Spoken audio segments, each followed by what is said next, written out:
안녕하세요, 한승열입니다.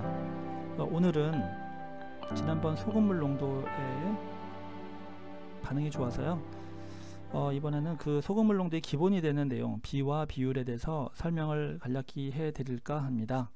비와 비율, 수학에 있어서 사실 어려운 부분입니다. 응용 파트, 응용 부분이죠.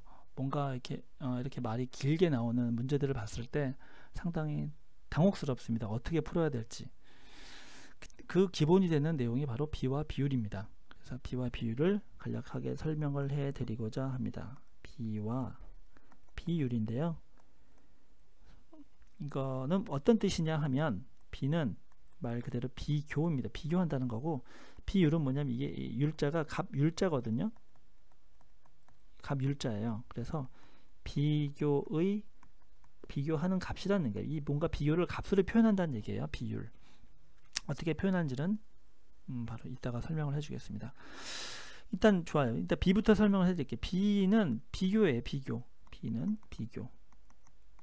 비교인데 어떻게 비교하느냐? 첫 번째, 뺄셈 방법으로 비교하는 게 있고, 두 번째, 나눗셈 방법으로 비교하는 게 있습니다. 비교를 하려면 뭔가 두 개가 있어야 돼요. A와 B가 있는데, A 빼기 B 해가지고 뭐 A 빼기 B는 3이다. 그러면 A가 B보다 뭐 3개가 더 많다. 뭐 그렇게 표현할 수 있죠. 뭐 그런 방법이 있고, 아니면 A 나누기 B 해가지고 A가 만약에 10이고 B가 5다. 그러면 A가 B보다 뺄셈을 하면 A가 B보다 10 빼기 5에서 5가 많다 표현할 수도 있지만, 10 나누기 5에서 이 쭉 2배다. A가 B보다 2배다. 이렇게 표현할 수도 있죠. 그런 비교의 방법입니다. 비교의 방법이고, 자, 이거를 표현했고, 그럼 이 비교를 어떤 식으로 또 읽는 방법이 있습니다. 이 B는 어떻게 비교하냐? 우리가 이렇게 표현하죠. A 대 B, A 대 B 이렇게 표현하기도 하고요. 첫 번째, 두 번째, A와 B의 B 이렇게 표현하기도 하죠. 여기까지는 어렵지 않죠? 그 다음에 세 번째, 네 번째가 있는데, 세 번째, 네 번째는 사실 같은 내용이에요. 여기서 되게 중요한 내용입니다. 일단 A 대 B 하면 두 개 뭔가 비교하는 거예요. 이 A가 바로 앞에 있는 A는, 앞부분은 이건 비교의 대상입니다. 비교의 대상. 중요한 거죠. 뭔가 비교의 대상인 거죠. 나는 A라는 사람이 얘를 뭔가 비교하고 싶어. 근데 얘가 나이가 많다, 적다, 숫자로 표현할 때 편하니까 나이가 많다, 적다를 뭔가 표현하려면 그 기준이 되는 뭔가 다른 사람을 끄집어내야 돼요. 그게 바로 이 뒤에 있는 B라는 이 기준이에요. 기준값, 기준인 사람, 기준이 필요한 거죠. 그래서 뒤에다 붙인 거예요. 뒤에서 이렇게 받쳐주라는 의미에서 일단 비교의 대상이 중요한 거 먼저 앞에 쓰고, A 대 그 다음 요거에 대한 기준을 뒤에다가 붙인다. 이거를 읽을 때 어떻게 읽느냐? 이 기준을 표현하는 방법이 있는데요, 이거의 기준은 뭐뭇에 대한, 문제에서 뭐뭇에 대하여 이런 말이 나오면 이건 기준이라는 뜻이에요. 그래서 이거 읽을 때 B에 대한 기준이죠. B에 대한, 이거는 그냥 비교 대상이니까 A의 B, 우리가 알고자 하는 거는 A의 B예요. 근데 이거 기준을 앞에다가 B에 대한 라는 표현을 써서 붙인 거죠. B에 대한 A의 B. 그렇죠? A의 B. 그리고 한글을 할 때는 요 앞뒤가 바뀌어도 상관은 없습니다. 그래서 A의 B에 대한 B다. 이렇게 표현을 할 수 있습니다. 네 가지 방법. 두 가지는 쉽습니다. A 대 B, A와 B의 B. 근데 중요한 거, 비교 대상이고 기준인데, 이 기준은 뭐뭇에 대한, 뭐뭇에 대하여, 뭐뭐당, 우리 영어로 per 이런 말을 쓰는데 다 같은 기준의 표현 방법입니다. 그래서 B에 대한 A의 B, A의 B에 대한 B, 순서는 바뀌어도 상관없습니다. 그렇게 해서 읽는다는 거, 이게 B에 대한 총체적인 설명이고요. 이번에는 비율에 대해서 설명을 해 드릴게요. B. 자, 그거에 앞서서 다시 복습을 할게요. B는 비교인데 뺄셈 방법이 있고 나눗셈 방법이 있다. 그 다음에 A 대 B라는 표현을 쓴다. 그 다음에 우리가 배울 비율이라는 게 있는데, 이 비율은 뭐냐면 B의 값입니다. 이게 값율자, 아까 얘기했죠? 값들. 그럼 이 값을 어떻게 표현하느냐? 이거는 화살표로 표현합니다. 이 B라는 거를 비율로 우리가 어떻게 표현하느냐가 이제 방법인데, 우리가 아까 이 비교하는 거에 두 가지가 있다. 했죠? 뺄셈 방법과 나눗셈 방법이 있는데 요 나눗셈 방법을 도입을 한다는 겁니다. 뭐냐면 이게 지금 기준이죠. 기준. 뒤에 있는 b가 기준이죠. 뒤에서 받쳐줬죠. 이거를 비율로 했을 때 이 기준을 밑으로 분모로 밑에서 받쳐주는 거예요. 뒤에서 받쳐주듯이 비율에서는 밑에서 받쳐줘서 분모로 가고 비교의 대상은 A, 분자라고 하는 겁니다. 아무래도 어머니가 우리가 부모 분자할 때 엄마가 기준이 되는 거죠. 부모가 잘 돼도 자식이 잘 되는 거 아니겠습니까?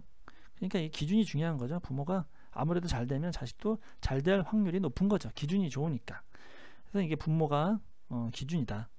자, 이렇게 정리를 해볼 수 있습니다. 그래서 즉 다시 한번 표현을 해보자면 A 대 B는 이거를 우리는 비율로 표현할 때 B분의 A라고 할 수 있습니다. 사실 이게 핵심입니다. 이게 핵심. 아무것도 아닌 것 같은데 이게 굉장한 핵심입니다. 그럼 이거를 이제 자 다시 한번 정리해 볼게요. A 대 B 앞에 있는 B는 A 대 B 뭐 그래 해볼게요. A 대 B 그 다음에 또 뭐가 있죠? A와 B의 B 이건 순서 바뀌면 이렇게 돼 있고 바뀌면 안 되고요. 그 다음에 이게 기준이라고 그랬죠? 뒤에서 받쳐주고 밑에서 받쳐주고 이것도 기준이죠? 그렇죠? 잘 보세요. 앞에 비율을 가지고 B예요. 비율. 자, 읽을 때 이게 기준이랬죠. 뭐뭐에 대하여. B에 대하여 아니면 B에 대한 A의 B. 그렇죠? 이게 기준. A의 B. 순서 바뀌어도 되고 A의 B에 대한 B 이렇게 읽어도 되고요. 다 같은 말입니다. 그래서 이걸 비율을 바꿔서 이렇게 했죠. 이걸 가지고서 이렇게 읽었지만 이거를 여기에다가도 적용을 해야 됩니다. 즉 B에 대하여 A의 B, B에 대한 A의 B 하면 이렇게 나와야 됩니다. B에 대하여 이게 B가 기준이라 했죠. 대한 이런 말이 나오면 아 B가 기준이구나. 그럼 이거는 분모로 가는구나. 네, 비율로 표현할 때 요거 A의 이건 대상이구나. 그건 분자라고. 요게 굉장히 중요합니다. 요게 나중에 응용 문제 할 때 굉장히 많이 쓰입니다. 그 다음에 응용뿐만 아니라 우리가 물리라든가 이런 거 개념 정리할 때 개념에서 항상 쓰는 말이 그겁니다. 뭐뭐에 대하여. 아마 문제를 잘 보시면 그 응용 문제를 파트를 잘 보시면 뭐뭐에 대하여, 뭐뭐당, 시간당, 거리 뭐 이런 거 있죠. 뭐뭐에 대하여. 뭐 이런 말을 표현하면 아 이거는 기준이구나, 얘가 기준이구나. 그러면 요 기준이 되는 어떤 또 비교의 대상을 또 찾으시면 돼요. 그래서 그 비교의 대상을 분모로 놓고 기준을 분모로 놓고 비교의 대상을 분자로 놓고 계산하면 뭐 이렇게 갖다 뭐 이렇게 비교해서 계산하면 되는 겁니다. 그래서 비율은 여기까지가 이제 다 이용이 됩니다. 그러면 이제 거기에 대해서 또 우리가 응용 파트를 설명해 드릴 수가 있는데요. 이제 순서가 그래요. B를 설명하고 A 대 B. 또 그럼 이제 비율을 설명했죠. 접근 방법입니다. 그 다음에 이거다 응용이 필요한 겁니다. 근데 첫 번째 백분율이 있고요. 백분율. 그 다음에 뭐 농도가 있고 밀도 문제가 있고 인구 밀도. 그 다음에 뭐 속력 문제. 뭐 대략 이 정도 이렇게 부분이 있겠죠. 뭐 이런 거 이렇게 접근하면 됩니다. A 대 B. 이거는 가면 B분의 A. 자, 요거 동그라미 제가 기준이나 기준. 뒤에서 받쳐주고 밑에서 받쳐주고 이렇게. 받쳐주는 입장에서는 뒤에서 이렇게 받쳐준다. 기준은 뭐가 있냐? 뭐뭇에 대하여, 뭐뭇에 대한 이런 표현이 있으면 이건 기준이구나. 기준에 대한 표현이구나. 백분율. 이거는 그냥 보실 게 어려운 거 아닙니다. 곱하기 100을 해주고 대신에 퍼센티지를 붙여주는 겁니다. 지금 무슨 얘기냐면 곱하기 100을 한 대신에 요 백분율, 요 퍼센트 있죠? 요 백분율 자체가 여기 자체가 100분의 1의 의미입니다. 그러니까 곱하기 100 해서 다시 이걸 붙여준다는 얘기는 100분의 1을 한다는 얘기인 거죠. 그래서 예를 들자면 0.559다. 이거를 100분율로 표시하라 그러면 뭔가 퍼센트가 있어야 된다는 얘기예요. 그럼 0.59를 100을 곱하고 그 100분의 1을 표현할 수 있는 이거를 같이 붙여주는 거죠. 결국 1이니까 요거는 100하고 100분의 1이니까 요건 100분의 1의 의미예요. 그러니까 곱하고 나누고 의미니까 어차피 1이잖아요. 그러니까 상관없는 거죠. 그래서 보시면 59%가 되는 거죠. 59% 이렇게. 만약에 이거 거꾸로 이렇게 바꾸는 방법은 이 자체가 100분의 1이니까 그냥 해주면 되는 거죠. 100분의 1이면 0.59 바로 나오죠. 이런 개념으로 보시면 되고요. 백분율은 천분율도 있어요. 천분율은 뭐냐면 이렇게 표시하죠. 예. 공이 3개 있죠. 나눗셈 개념이죠. 공 3개 있고, 이건 1000분의 1의 의미예요. 백분율은 말 그대로 100으로 나눴다. 백분율, 100분의 1이라는 의미예요. 그래서 만약에 뭐 1이다, 1을 백분율로 표시하라 그러면 어떻게 해요? 곱하기 100하고 1에다가 이것만 붙여주면 되냐. 이거 같은, 이거는 100분의 1이니까 결국 1을 곱하는 의미죠. 100에다 곱하고 다시 100분의 1을 곱한다는 의미죠. 그러니까 퍼센트라면 100%가 되는 거죠.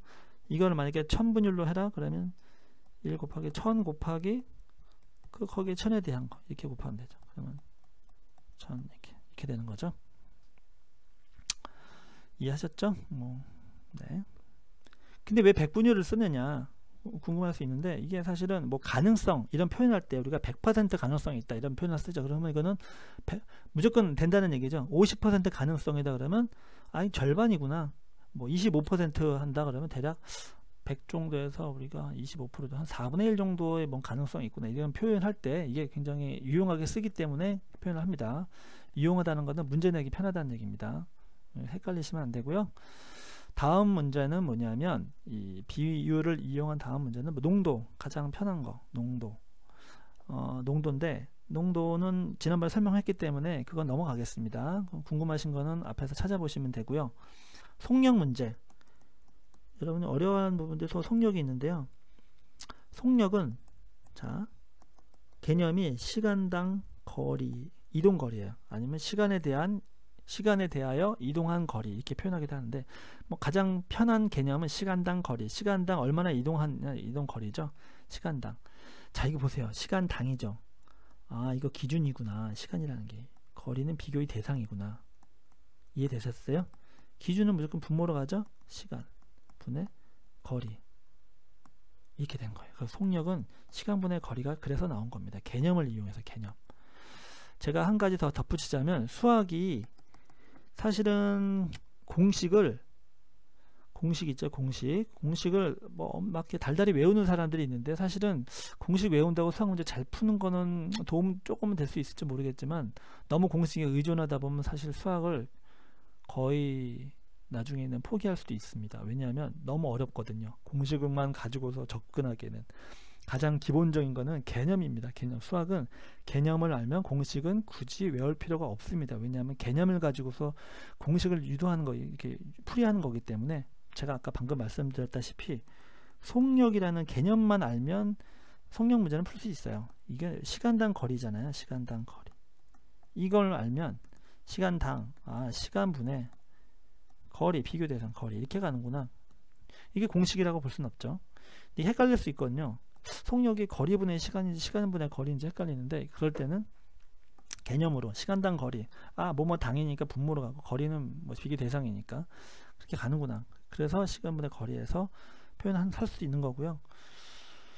이런 게 굉장히 많습니다. 앞으로도 뭐 밀도도 부피분의 질량 뭐 이렇게 있는데요. 이게 부피당 그 안에 갖고 있는, 부피 안에 갖고 있는 그 무게를 표현하는 거죠. 그게 밀도죠. 얼마나 그 부피 안에 단단하냐. 밀도가 높다 그러면 굉장히 뭔가 무거운 거죠. 쉽게 얘기하면 같은 무게를 가지고서. 그게 밀도인 거죠. 부피분의 그 부피당 어떤 그 같은 부피당 그 질량, 부피당, 이건 기준이 되는 거예요. 기준. 어떤 똑같은 기준을 잡아놓고 부피당 그 안에 똑같은 부피를 놓고서 질량이 얼마나 높냐 낮냐에 따라서 밀도를 알아내는 거죠. 그래서 부피분의 질량이 되는 거예요. 네. 저 예전에 외웠을 때 이거 부질없다. 그래서 부피분의 질량 이렇게 외운 기억이 나네요. 그렇지만 사실 개념을 알면 문제는 그렇게 어렵지 않다는 거. 공식을 꼭 막 외우려고 하시지 말고요. 가급적이면 개념으로 접근하시는 게 좋습니다. 네, 일단 여기까지 제가 설명을 해드리고요. 다음에는 제가 문제로 여러분께 다시 자세하게 설명을 해드리겠습니다. 감사합니다.